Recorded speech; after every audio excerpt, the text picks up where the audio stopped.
सभी दर्शकों को Radhe Radhe. Welcome to my channel Sanatan Bhakti Parivar. आज आप सभी लोगों का ज्ञानवर्धक कहानी नंबर 10 में बहुत बहुत स्वागत है, जिसमें हम सभी लोग महाराज जी से सुनेंगे संतोष ही सर्वश्रेष्ठ धन है। जिसमें हम सुनेंगे कि एक संत और राजा की बहुत ही ज्ञानवर्धक चर्चा सुनेंगे, जिसमें हम महाराज जी के मुखारबिंद से सुनेंगे। तो महाराज जी से हमारा विनम्र निवेदन है कि इस ज्ञानवर्धक कहानी को बहुत ही रोचकता से सुनाएं। सच्चिदानंद रूपाय विश्वोत्पत्त्यादि हेतवे तापत्रय विनाशाय श्रीकृष्णाय वयं नुमः। ओम श्री राधा कृष्णाभ्याम नमः। आइए ज्ञानवर्धक कहानी में आपका स्वागत है। आज की कहानी का जो शीर्षक है वो है संतोष धन सर्वश्रेष्ठ धन है। कैसे? एक कहानी के द्वारा सुनते हैं। एक बहुत ही तेजस्वी तपस्वी भजनानंदी संत थे। वो संत केवल भगवान का भजन करते, तीर्थ यात्राओं में समय गुजारते, एकादशी का निर्जला व्रत करते और संसार को धर्म पर चलने के लिए प्रेरणा देते थे। सभी से एक ही बात कहते थे कि भैया भगवान का भजन करो। क्यों? मिलता है सच्चा सुख केवल भगवान तुम्हारे चरणों में है। तो भगवान के चरणों में ही सच्चा सुख मिलता है। सभी को यही प्रेरणा देते। एक बार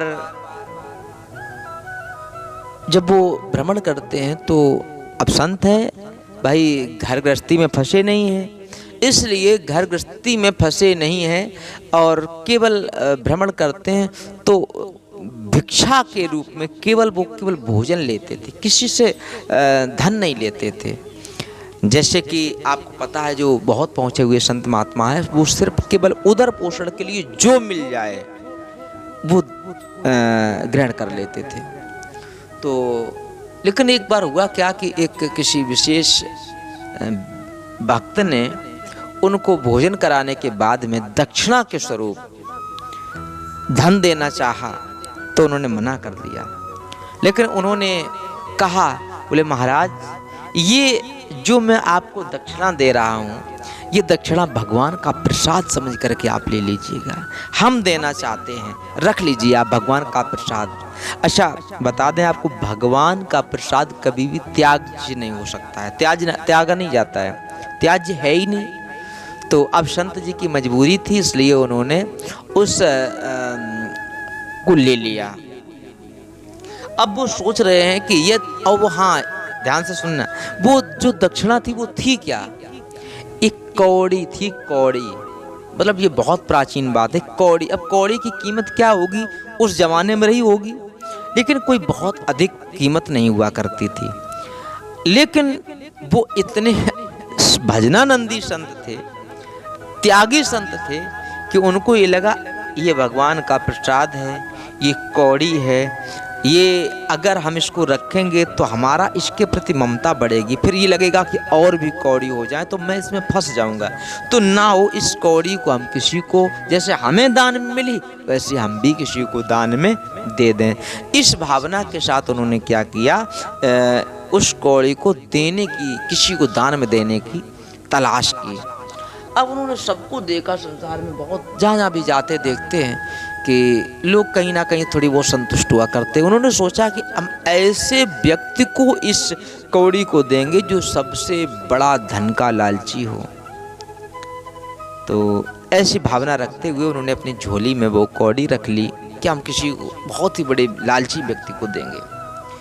क्या हुआ कि एक राजा था, राजा के हृदय में विचार आया कि हमारा जितना राज है इतना तो ठीक है, लेकिन ना है हम पड़ोसी राजाओं को हरा करके अपने उनकी जो राज है, उनका राज्य क्षेत्र है, वो हम अपने राज्य में मिला लें, विलीन कर लें। इस भावना से उन्होंने अन्य राजाओं पर चढ़ाई करना प्रारंभ कर दिया। अच्छा, वो बहुत शक्तिशाली राजा भी था, तो ना जाने कितने लोग उनसे पराजित हो जाते थे। वो राजा एक नहीं दो नहीं सैकड़ों राजाओं को पराजित करके उनकी जो भूमि थी उनको अपने राज्य की भूमि में मिला लिया, यानी कि उन पर विजय प्राप्त कर ली। इन्होंने विचार किया कि ना हो कि हमारे और जो काफ़ी दूर दूर क्षेत्र के लोग हैं उनकी भी ज़मीन को हड़प करके, उनके राज्य को हड़प करके अपने राज्य में मिलाया जाए। तो और भी आगे जा रहे थे। बहुत बड़ा काफिला था, राजा हाथी पर सवार था, न जाने कितने सैनिक उनके आगे पीछे चल रहे थे। संत जी इधर भिक्षा मतलब भगवान का भजन करते हुए जा रहे थे। जो भी प्रसाद में मिल जाता तो उसको ग्रहण कर लेते। तो संत जी किसी एक स्थान से दूसरे स्थान तक जा रहे थे। बीच में सवारी आ रही थी राजा की, राजा उस मार्ग से निकल रहे थे। तो आगे सैनिकों ने कहा अलग हट जाओ, महाराज पधार रहे हैं, महाराज का यहाँ से निकलना हो रहा है। तो उन्होंने कहा भैया कौन महाराज हैं, बड़े बड़े झंडे लगे हैं विजय पताका के, कौन हैं? तो उनके मंत्रियों के द्वारा बताया गया कि एक ऐसे महाराज हैं जिन्होंने न जाने कितने राजाओं को परास्त करके उनके राज्य को अपने राज्य में मिला लिया है। अब कहाँ जा रहे? बोले अब दूसरे राजा पर चढ़ाई करने जा रहे। बोले कितने कर चुके? बोले 100 से अधिक राजा को अपने अधीन कर चुके हैं। उन संत जी के हृदय में विचार आया कि अब शायद इससे बड़ा हमें कोई भी लालची नहीं मिलेगा। हैं? क्यों? बोले अपने राज से संतुष्ट नहीं, ठीक है एक दो राजों को कर लेता, अब उसने 100 से अधिक राजाओं को राज्यों को अपने में मिला लिया और फिर भी अभी संतुष्टि नहीं, अब भी जा रहा है। ना हो इसको ही ये कौड़ी दान में दे दें तो अच्छा रहेगा। तो उन्होंने कहा देखो हटेंगे नहीं, हम राजा जी से मिलना चाहते हैं। तो उन्होंने कहा मिलना चाहते हो तो भाई मिलो। तो वो खड़े हो गए। राजा हाथी पर सवार थे। तो राजा से कहा कि भाई थोड़ा नीचे उतरो, मैं आपको कुछ देना चाहता हूँ। राजा ने सोचा कि भाई हमारे राज्य के कोई संत हैं, हमें आशीर्वाद देना चाहते होंगे। तो राजा आया और उनके चरणों में प्रणाम किया संत जी के। और जब प्रणाम किया तो राजा संत जी ने राजा को अपने एक झोली से समार के वही कौड़ी जो सुरक्षित रखी थी वो ली। बोले भैया हमको किसी भक्त ने भोजन प्रसाद ग्रहण कराते हुए दान में दी थी और हम इसका क्या करेंगे? हम ये दान की वस्तु दान में देना चाहते हैं, तो हम ये चाहते हैं ये आप रख लो। बोले महाराज हमारे पास दुनिया का यश वैभव है, ना जाने कितने राज्यों को मैंने अपने राज्य में मिला लिया। तो बोले हम इस कौड़ी का क्या करेंगे? बोले यही तो मैं बता रहा हूँ आपको। बोले जब उससे संतुष्टि नहीं हुई है और लूटने जा रहे हो और राज्य पर चढ़ाई करने जा रहे हो, तो आपके जैसा कोई लालची तो होगा नहीं। तो हम ये चाहते हैं कि ये हम किसको देंगे, आपसे बड़ा कोई और हमें योग्य नहीं, इसका पात्र नहीं मिल रहा है, इसलिए इसको भी आप ले लो। राजा शर्मिंदा हो गया। उसने पूछा कि महाराज इसको आप क्यों नहीं रखना चाहते? बोले हम अगर रखेंगे ना तो मेरा आपके जैसा मेरा भी हाल हो जाएगा, मुझे फिर धन के लिए लालसा बढ़ेगी और हो जाए और हो जाए।